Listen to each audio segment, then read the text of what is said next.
What do you expect to happen? What do you expect to happen? This is a question that you're probably asking yourself on a daily basis. Usually you don't realize you're asking yourself this question, but you do this explicitly when looking at work that you need to do. This is a continuation here on Developer T of our series about backlog psychology. And in today's episode, I want to talk about this idea of expectation. We all have expectations. These are beliefs about what we think will occur. That's all an expectation really is. Beliefs about what we think will occur. But usually our expectations are in some way different from reality. Now, this difference may be subtle, and usually it probably is relatively subtle, or it may be drastic. We talked in the last episode about the importance of practice, the idea that your processes should create some kind of stability, some homeostasis, repeatability, so that you can get into the habit of practice. So there's not so much variation that your iteration from one to the next week or one to the next month looks wildly different. This allows your team, it allows your engineers, it allows you to practice. But what does practice provide? Practice on its own provides us experiences. If you've ever filled out a resume, if you filled out an application for a job, you're asked about your experience. Your years of working are an analog to the number of experiences you've had. And the number of experiences you've had provides you, usually, with better expectation machines. But even for people who have a ton of experiences, whether that's a long time in the industry or a lot of compressed experience, there is still a hurdle in our expectation building. And it's related in part to something called a binary bias.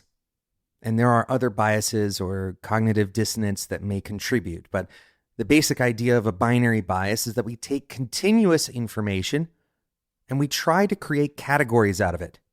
In particular, for expectations, we have a binary bias to believe that either something will happen or it won't, that there is a 100% chance or a 0% chance that our expectations are correct.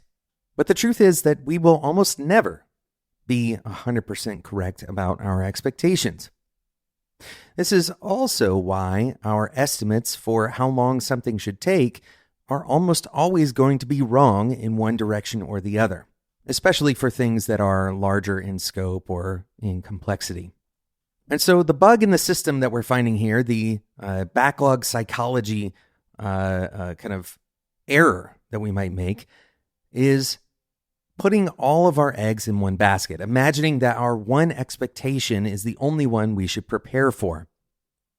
The truth is that we cannot predict the future, both in terms of simple things like estimating, but also in terms of what actually happens.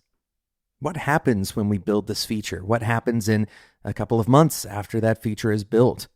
Humans are not very good at imagining exactly what will happen, but we are good at something. We are good at something that can help us in this particular arena. And that's the adjustment that I want you to make. This is the takeaway for today's episode.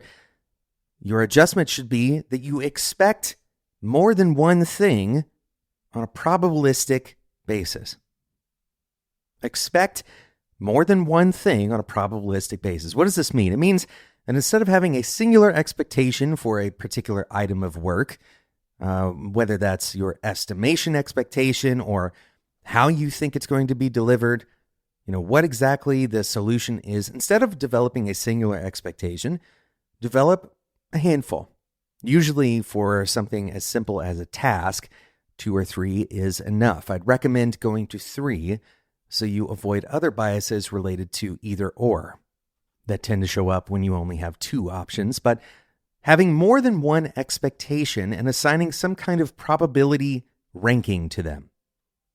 Now, this is not saying that you're assigning an explicit percentage number, because that again requires precision, and humans are not very good at precision.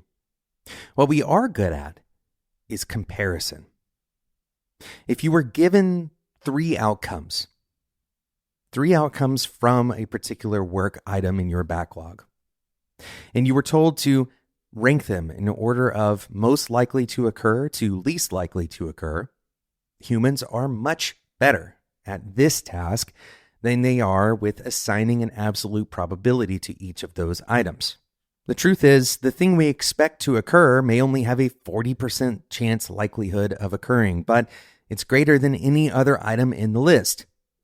Now, it's very possible in that same scenario that another item has a 39% chance of occurring, and we should be able to identify this by expanding our expectations. Instead of only having one expectation, you're expecting a variety. You're expecting a range of possible outcomes. It would be foolish to say that you're expecting a singular outcome. And exactly in line with this, I also recommend that if you're doing some kind of estimation, that you lean towards a range. A similar strategy if your organization does require atomic estimations, where a range is not accessible or possible for your tooling, maybe lean towards the high end. Establish a range and then take the high end for your estimate. This tends to be a safe route to go. And the reason for this is very simple. There is a lot of complexity that we don't know about. It's very possible that your work scope goes towards that high end. In fact, most research indicates that estimation tends to be correct if we use the high end as our primary estimate. That tends to be actually kind of the center of the distribution of estimates versus actual time taken for given tasks. But the loss of overestimating is almost always more acceptable than the loss of underestimating. In any case, when you can consider multiple outcomes, that is what you should align your expectations to. Thanks so much for listening to today's episode of Developer Tea.